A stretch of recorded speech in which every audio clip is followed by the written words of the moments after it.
আসসালামু আলাইকুম। সবাই কেমন আছেন? আশা করি সবাই ভালো আছেন। ধরুন প্রোডাক্টটা সিঙ্গেল জার্সি যদি নর্মালি হয়, ধরেন 160 জিএসএম, সেক্ষেত্রে আমার কত সিঙ্গেলের সুতা কিনতে হবে? এই যে আমি আপনাদেরকে একটা চার্ট দিচ্ছি, এখানে দেখেন A to Z পাবেন। যেমন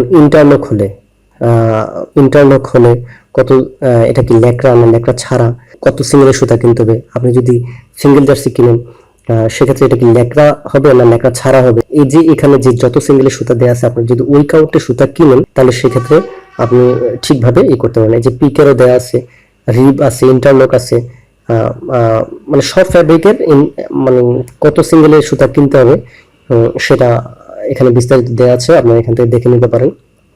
এখন আমরা কাজ করতেছি সিঙ্গেল জার্সি ধরেন ল্যাকড়া নাই, যদি ল্যাকড়া নাই, সেক্ষেত্রে আপনাকে ধরেন 130 থেকে 150 জিএসএম যদি হয়, 30 সিঙ্গেলের সুতা কিনতে হবে। আমরা তো কাজ করতেছি 160 থেকে 170 জিএসএম মধ্যে, তাহলে আমাদের 26 সিঙ্গেলের সুতা কিনতে হবে।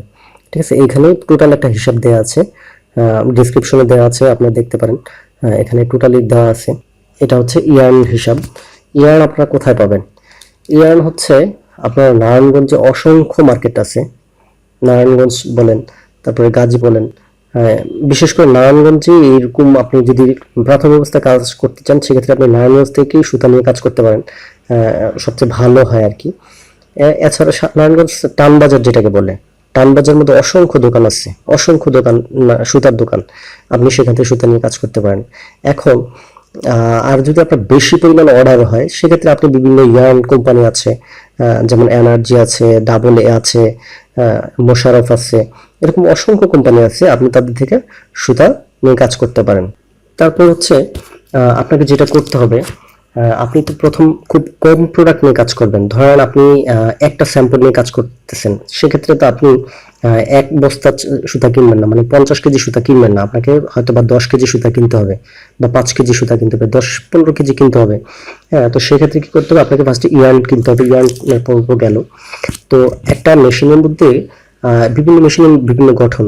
তো সেক্ষেত্রে ধরেন একটা মেশিনে আপনার ইয়ার্ন লাগবে 120টা কোণ, 120টা কোণ, কিন্তু আপনি যখন 5 কেজি বা 10 কেজি সুতা কিনবেন, সেক্ষেত্রে আপনি 10টা কোণ পাবেন, তাহলে তো মেশিন চালানো যাবে না। সেক্ষেত্রে আপনাকে ইয়ার্ন কেনার পরবর্তী স্টেপ যেটা হচ্ছে কোনিং করতে হবে। আপনাকে কি করতে হবে?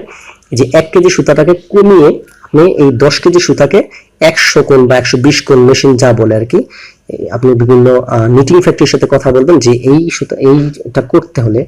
আর আপনি এই যে প্রোডাক্টটা তো প্রথম চিনবেন না যে কাপড়টা কি সিঙ্গেল জার্সি না পিকে না ল্যাকোস না ইন্টারলক। এইটা আপনি বিভিন্ন নিটিং ফ্যাক্টরিতে, নারায়ণগঞ্জ বিসিকে বলেন, তারপর নারায়ণগঞ্জে বলেন, তারপরে গাজীপুরে বলেন, বিভিন্ন নিটিং ফ্যাক্টরি আছে, ভালো যারা নিটিং মাস্টার, ওদের সাথে কথা বলে নেবেন, আপনি জেনে নেবেন যে ফ্যাব্রিকটা কি। তো আমরা প্রথম বললাম যে ধরেন সিঙ্গেল জার্সি নিয়ে কাজ করতেছি, তো আপনি যখন ইয়ার্ন কিনবেন, যখন আপনার অর্ডার কম হবে, মানে 5 কেজি বা 10 কেজি সুতা তৈরি করবেন, সেক্ষেত্রে আপনাকে দ্বিতীয় স্টেপে যেটা করতে হবে, আপনাকে কোনিং করে নিতে হবে। এই সুতাটাকে ছোট করে নিতে হবে। 120টা কোণ ধরেন লাগে, আপনি 120টা কোণ করলেন, অথবা 80টা কোণ লাগে, 80টা কোণ করে নিলেন, আপনাকে কমিয়ে নিতে হবে। আপনি বিভিন্ন ধরনের কোনিং, আপনাকে পাউন্ড হিসেবে টাকা দিতে হবে। সম্ভবত কটন সুতা যদি আপনি কোনিং করেন, তাহলে আপনাকে মনে হয় 4 থেকে 5 টাকা দিতে হবে। নারায়ণগঞ্জ বিসিকের মধ্যে অসংখ্য কোনিং ফ্যাক্টরি আছে। তারপর কোনিং এর পরে যেটা হবে, আপনাকে নিটিং করতে হবে। সিঙ্গেল জার্সি আপনাকে নিটিং করতে হবে, কারণ 160 থেকে 170 জিএসএম যদি আপনি প্রোডাক্ট তৈরি করতে চান, সেক্ষেত্রে আপনাকে নিটিং করে নিতে হবে। আপনার জিএসএমটা যে অবস্থায় হয়তো বা একটু বেশি থাকবে, আপনি যখন ডাইং করে ফিনিশিং করবেন তখন কমে যাবে। তারপর আপনাকে কি করতে হবে? নিটিং করতে হবে। একটা ভালো একটা নিটিং ফ্যাক্টরিতে দিবেন, ওরাই আপনাকে সিঙ্গেল জার্সি বলে দিবেন, আর এটা ডায়া বলে দিবেন। ডায়া হচ্ছে আপনি কত ইঞ্চি উইতে কত ইঞ্চি হবে। ধরেন ডায়া হচ্ছে 32, আপনি ওপেনে নিতে পারেন, টিউবে নিতে পারেন। আমি বেশিরভাগ ওপেনেই নিই, টিউবে খুব একটা নিই না। ওপেনে ধরেন আপনার বডির মেজারমেন্ট একসাথে ধরেন 5টা বডি বসালে আপনার কত ইঞ্চি কাপড় লাগে, কতটুকু কাপড় লাগে, সেটা আপনি বলতে পারবেন। ধরেন আমার বেশিরভাগই লাগে হচ্ছে 60 ইঞ্চি বা 65 ইঞ্চি, 66 ইঞ্চি এরকম। আপনি যদি 60 ইঞ্চি বানাতে চান, সেক্ষেত্রে আপনাকে 30 ডাই মেশিনে বানাইতে হবে। তারপরে যদি আপনি 70 ইঞ্চি চান, 70-72 চান, তাহলে 36 ডাই বানাইতে হবে, এরকম হিসাব আর কি। হ্যাঁ, আপনি কতটুকু আপনার মেজারমেন্টটা আসে।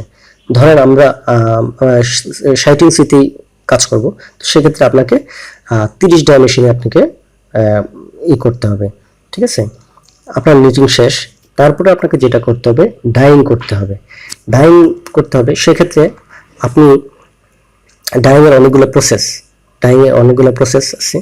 আপনি ডাইং আপনার বায়ার যাই বলবেন যে যত জিএসএম করতে, যেমন আমরা 160 বলতেছি, আপনাকে যেটা করতে হবে আপনার চালানোর মধ্যে লিখে দিতে হবে, মানে একটা কাগজে লিখে দিতে হবে। আপনি 100 যে ডাইং অফিসকে বলে দিতে হবে যে আপনি 160 জিএসএম এর কাপড় চাইতেছেন। ঠিক আছে, 160 জিএসএম কাপড় চাইতেছেন, এটাকে আপনাকে বলে দিতে হবে। এর মধ্যে অনেকগুলো প্রসেস আছে।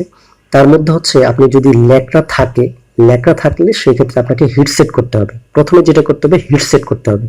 হ্যাঁ, একটা মেশিনে ঢুকাবে, স্ট্যান্ডার্ড মেশিনে ঢুকিয়ে আপনাকে হিট সেট করতে হবে। হিট সেট হচ্ছে আপনাকে জিএসএমটা কমায় বাড়ায়। এরপরে হচ্ছে আপনি যদি ল্যাকড়া দেন, এই ল্যাকড়াটাকে ঠিকভাবে বসায়, এই বসানোর যে কাজটা করা হয় হিট সেট দিয়ে। আমরা তো প্রথমেই বলছি যে আজকে ল্যাকড়া ছাড়া ফেব্রিক নিয়ে কাজ করবো, তো সেক্ষেত্রে আমাদের আর হিট সেটটা প্রয়োজন নেই।